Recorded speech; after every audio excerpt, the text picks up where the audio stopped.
Hermano, pues vamos a comenzar un nuevo libro. Me vais a permitir que haga una pequeña introducción sobre este libro de Crónicas, ya que aunque parece y cuenta casi lo mismo que los libros de Primera y Segunda de Samuel y Primera y Segunda de Reyes, este libro de Crónicas está escrito para aquellos pertenecientes a la tribu o más bien al reino de Judá, que vuelve del exilio de Babilonia. Cuando ya después Babilonia había sido conquistada por los persas. Y a través de un decreto de Ciro de Persia, les da la libertad de volver a Jerusalén, restaurar el templo y edificar de nuevo la ciudad bendita de Jerusalén. Por lo tanto, se ve desde un punto de vista diferente. Mientras que el libro de Primera y Segunda de Reyes, que era un solo libro, pero que lo dividieron en dos por su extensión, igual que Primera y Segunda de Crónicas, se ve desde el punto de vista humano y del punto de vista de los profetas. Los libros de Crónicas, o el libro de Crónicas, se ve desde el punto de vista divino, desde el punto de vista de Dios y también desde el punto de vista de los sacerdotes. ¿Quién escribió este libro de Crónicas? ¿O quién escribió estos dos libros de Crónicas? Lo escribió supuestamente, muy probablemente, el escriba Esdras, que además era descendiente de la tribu de Leví, que era además descendiente directo del primer sumo gran sacerdote, que fue Aarón. Por tanto, se entiende que también se vea desde el punto de vista sacerdotal. Estos libros de Crónicas, aparte de centrarse más en la historia de la tribu de los reyes de Judá, aparte de eso se centra más el primer libro de Crónicas en la ley y en el templo. ¿Qué es lo que decía la ley? ¿Qué es lo que decía también el Señor sobre el servicio en el templo? ¿Cómo había que hacer las cosas en el templo? Por eso se ve desde el punto de vista de los sacerdotes. Y además, como acabo de decir, se centra más en el reino de Judá. ¿Por qué? Porque es el reino que vuelve del exilio. Ya Israel, el reino de Israel, las otras 10 tribus habían sido dispersadas por el mundo entero tras ser conquistado por el reino asirio. Y no se sabe dónde estaban ya. Entonces, este libro está escrito para recordar a aquellos exiliados que vuelven a la tierra cuál es su raíz, cuáles son las promesas que tiene Dios con ellos y qué es el pueblo de Dios. Les recuerda que es el pueblo de Dios. Cogiendo una cita del Nuevo Testamento, estas cosas se escribieron para recordarle a ellos quién era Dios y para que aprendieran también de los errores que se habían cometido. ¿Por qué se habían alejado de Dios? ¿Por qué habían sido exiliados tanto la tribu de Israel, o el reino de Israel, mejor dicho, y el reino de Judá? Y esto lo escribió Esdras. Y hay una cita en Esdras que me gustaría leer porque nos hace ver claramente quién es este Esdras. En el propio libro de Esdras, capítulo 7, versículos 1 al 6 y versículo 10, nos hace ver quién era este Esdras. Dice: pasadas estas cosas en el reinado de Artajerjes, rey de Persia, Esdras, hijo de Seraías, hijo de Azarías. Fijaros cómo también aquí empieza a contar la genealogía de donde viene Esdras. Esdras, hijo de Seraías, hijo de Azarías, hijo de Hilcía, hijo de Salum, hijo de Sadoc, hijo de Ahitob, hijo de Amarías, hijo de Azarías, hijo de Merayot, hijo de Seraías, hijo de Uzi, hijo de Buki, hijo de Abisúa, hijo de Finés, hijo de Eleazar, hijo de Aarón, primer sacerdote. Este Esdras subió de Babilonia. Y fijaros lo que dice, me gusta mucho lo que dice de él. Era escriba diligente en la ley de Moisés, que Yahvé, Dios de Israel, había dado, y le concedió el rey todo lo que pidió, porque la mano de Yahvé, su Dios, estaba sobre Esdras. Era una persona que temía a Dios, que amaba a Dios, que había vivido en el exilio y que amaba a Dios, y que se había preocupado porque por estudiar, por conocer la ley. ¿Para qué? Para enseñarla. Porque dice el versículo 10, porque Esdras había preparado su corazón para inquirir la ley de Yahvé y para cumplirla. Pero no solamente para esto, y para enseñar en Israel sus estatutos y decretos. El autor de Crónicas dicen que es Esdras porque tanto el libro de Nehemías como el libro de Esdras tienen mucha similitud en el escrito literario. ¿Cómo es escrito? Por eso se lo asignan a Esdras. Pero ya después de haber hecho esta introducción, vamos a comentar algo sobre estos 5 primeros capítulos. Voy a compartir aquello que me ha llamado la atención. Fijaos que no empieza desde Abraham, desde la genealogía, desde Abraham, porque Abraham fue el escogido, es el padre de la fe. No, empieza desde el principio de la creación. Dios le quiere hacer ver que Dios tenía un plan para el pueblo, para el reino, para la tribu de Israel, para las 12 tribus de Israel. Y más concretamente para ellos, que habían sido los que volvían exiliados de Babilonia. Y fijaros que hay una cosa muy curiosa cuando empieza este libro de Primera de Crónicas. Empieza desde la creación, ¿verdad? Dice Adán, Set, Enos. Fijaros, aquí falta alguien, ¿verdad? Faltan Caín y Abel. ¿Por qué falta Caín y Abel? Abel no tuvo descendencia, evidentemente. Y Caín se apartó del Señor. Caín no quiso saber nada de él. De hecho, el mayor ejemplo de muestra de ello es que mató a su hermano Abel. Y dice en el capítulo 4, versículos 25 y 26. Y conoció de nuevo Adán en Génesis 4, 25, 26. Y conoció de nuevo Adán a su mujer, la cual dio a luz un hijo y llamó su nombre Set. Porque Dios, dijo ella, me ha sustituido otro hijo en lugar de Abel, a quien mató Caín. Y a Set también le nació un hijo, y llamó su nombre Enos. Entonces los hombres comenzaron a invocar el nombre de Yahvé. Es a través de la descendencia de Set cuando se vuelve a invocar el nombre del Señor. Por eso este libro de Crónicas se ve desde el punto de vista divino. Además, fijaros que allí llega hasta Noé, Sem, Cam y Jafet. Es curioso que de las 3 genealogías de estos hijos, ¿con cuál de ellas empieza?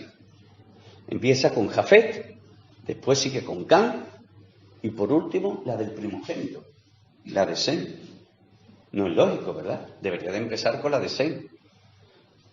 Pero deja la última porque es la descendencia por la cual va a descender después Abraham, David, el Señor, Jesús, con el paso de los años y de los siglos. Los hijos de Jafet, los descendientes, son los que hoy, en la actualidad, son llamados, o los que son llamados en las Escrituras, los gentiles. De ahí descendemos, de Jafet.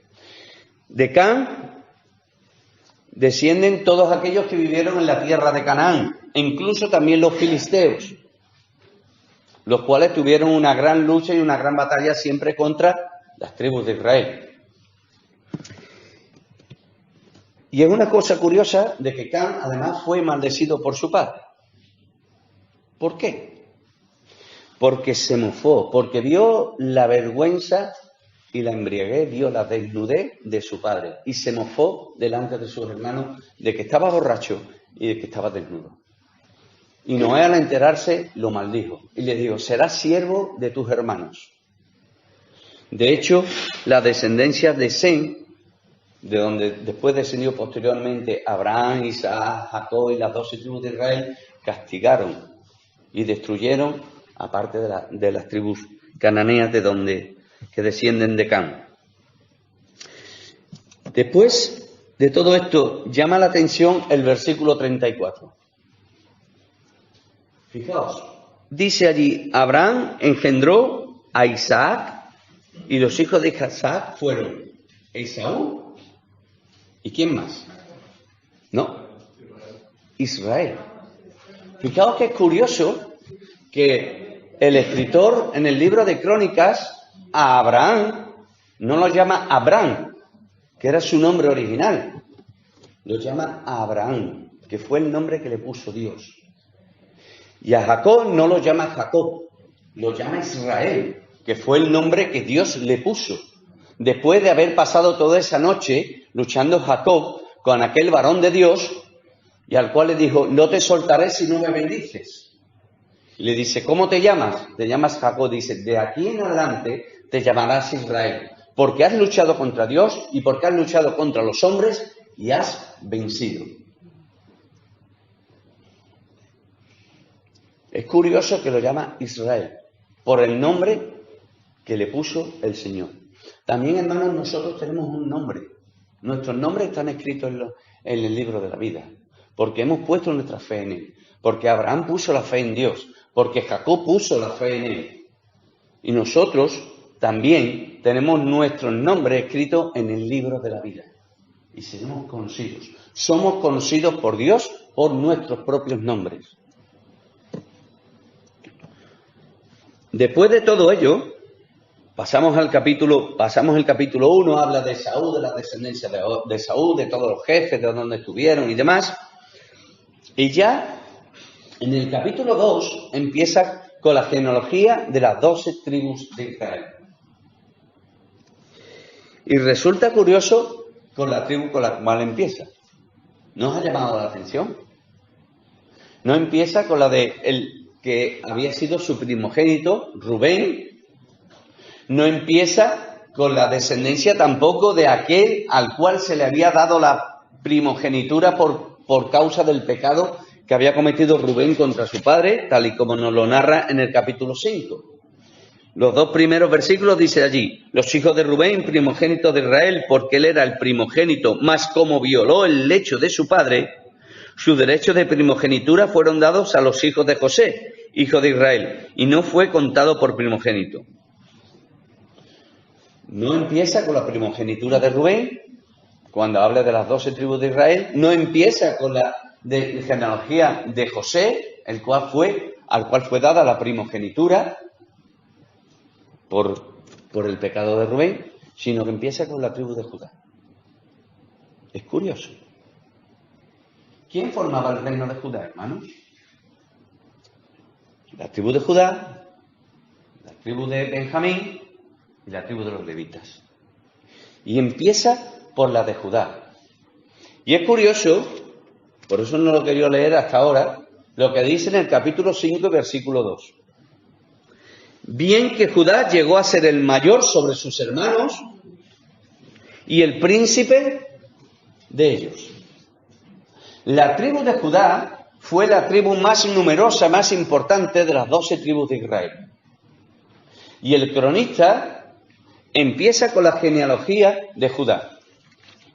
Allí empieza a hablar de todos ellos, de los descendientes de Judá, en el capítulo, hasta llegar a David. En el capítulo 4 sigue hablando sobre la descendencia de Judá y habla de un personaje en el cual se entretiene, que es Jabes.